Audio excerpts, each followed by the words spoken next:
Last week मेरे पास एक DM आया, ma'am can I talk to you. To my surprise ये डीएम एक 21-22 ईयर की एक यंग गर्ल का था।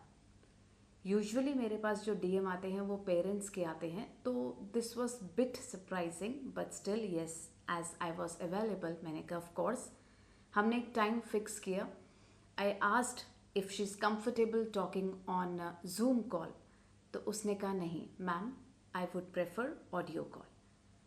और जैसे ही मैंने बात की तो उस बच्ची ने कहा कि मैम आपकी वीडियोस देखने के बाद मुझे ये लगा कि काफ़ी ऐसे पेरेंट्स हैं जो हमें काफ़ी चीज़ें नहीं बताते, या हम इतने कंफर्टेबल नहीं हो पाते कि हम अपने पेरेंट्स को सब कुछ बता पाएँ। मैंने कुछ खास नहीं किया, मैंने सिर्फ उसे सुना और शायद उसे सिर्फ उसी की ही ज़रूरत थी। उसे कोई चाहिए था जो उसकी बात को सुने और समझे, जो यूजुअली एज पेरेंट्स हम कभी कभी भूल जाते हैं। उसने मुझे बोला कि जब वो छोटी थी, अराउंड 7-8 ईयर्स की, वो एक जॉइंट फैमिली में रहती थी। तो उसके जो कज़न्स थे, थोड़े बड़े थे, वो हमेशा ये देखते थे कि कब वो अकेली है, आसपास कोई फैमिली मेम्बर नहीं है, तो वो उसे होल्ड करके टच करते थे, इनअप्रोप्रिएट टच।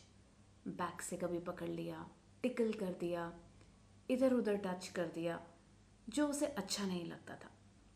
बट उसे समझ नहीं आ रहा था कि ये क्या हो रहा है और क्यों हो रहा है। एक दो बार उसने इग्नोर किया, बट ये चीज़ें टाइम के साथ, एज के साथ बढ़ने लगी। उसके कज़न्स मौका देखने लग गए, ढूंढने लग गए कैसे वो उसे ग्रैब कर पाएँ, पकड़ पाएँ, और वो बच्ची कुछ नहीं कह पाती थी। तो जब मैंने उससे पूछा कि आपके पेरेंट्स ने इस पे क्या एक्शन लिया, तो उसने बोला कि मैम मैं आज तक अपने पेरेंट्स को ये बात नहीं बता पाई। मुझे कुछ समझ ही नहीं आता था। मुझे ऐसा लगता था कि शायद ये मेरी ही मिस्टेक है, कुछ मैंने ही गलत किया होगा, या अगर मैंने उस करेज के साथ अपने पेरेंट्स को बताया भी होता तो शायद या तो वो मेरा यकीन नहीं करते या वो मुझे चुप करा देते। और ये कितना सही भी है।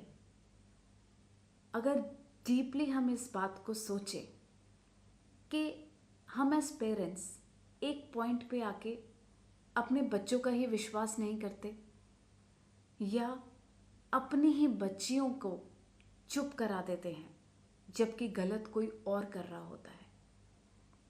आप जानते हैं इससे क्या इम्पैक्ट पड़ता है? बच्चे अपना कॉन्फिडेंस लूज़ कर जाते हैं, बच्चे किसी से कम्युनिकेट नहीं कर पाते, वो ट्रस्ट खो देते हैं, वो अपने आप को एक्सप्रेस नहीं कर पाते, वो हमेशा डरते रहते हैं, वो एक्सप्लोर नहीं कर पाते, उन्हें हमेशा एक कोई ना कोई फियर उनके माइंड में रहता है।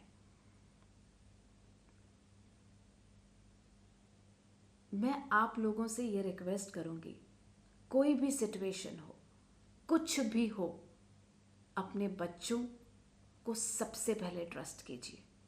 स्पेशली मदर्स, सबसे पहले अपने बच्चों पर, अपनी बच्चियों पर ट्रस्ट कीजिए।